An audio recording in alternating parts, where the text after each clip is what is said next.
Hi పిల్లలు! మన మోసానికి ఫలితం కథ చూద్దామా? సరే, ఒక ఊరిలో రాజమ్మ, రంగయ్య అని భార్యాభర్తలు ఉండేవారు. ఇద్దరు మహా పిసినారులు. పిన్నికి బిచ్చం కూడా పెట్టేవారు కాదు.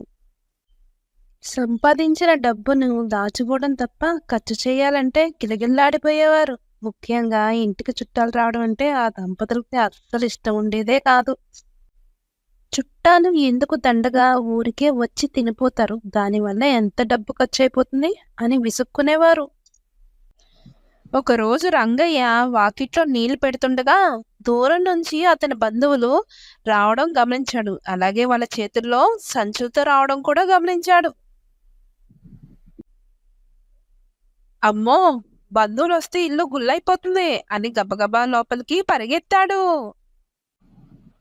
అప్పుడు రాజమ్మతో, ఇదిగో నిన్నే, మా చుట్టాలు వస్తున్నారు.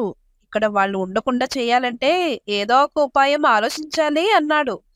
అప్పుడు రాజమ్మ, అయితే ఏం చేద్దాం అని ప్రశ్నించగా, నువ్వు నీకు అనారోగ్యం చేసినట్లుగా నటించు అని చెప్పాడు రంగయ్య.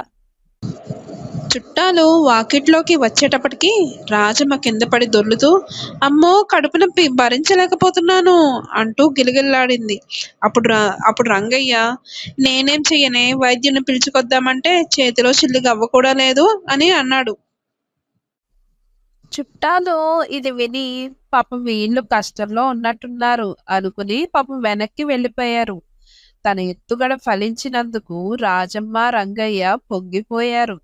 అప్పటి నుంచి భర్త తరపు బంధువులు వస్తే భార్య, భార్య తరపు బంధువులు వస్తే భర్త అనారోగ్యంగా ఉన్నట్టు నటించేవారు.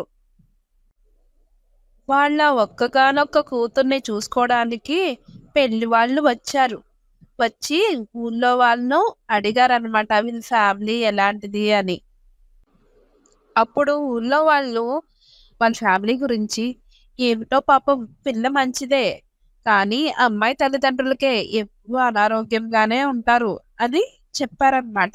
అప్పుడు వాళ్ళు పెళ్లి కొడుకు బంధువులు వచ్చి, మాకు ఈ సంబంధం మాకొద్దు అని చెప్పి వెళ్ళిపోయారు.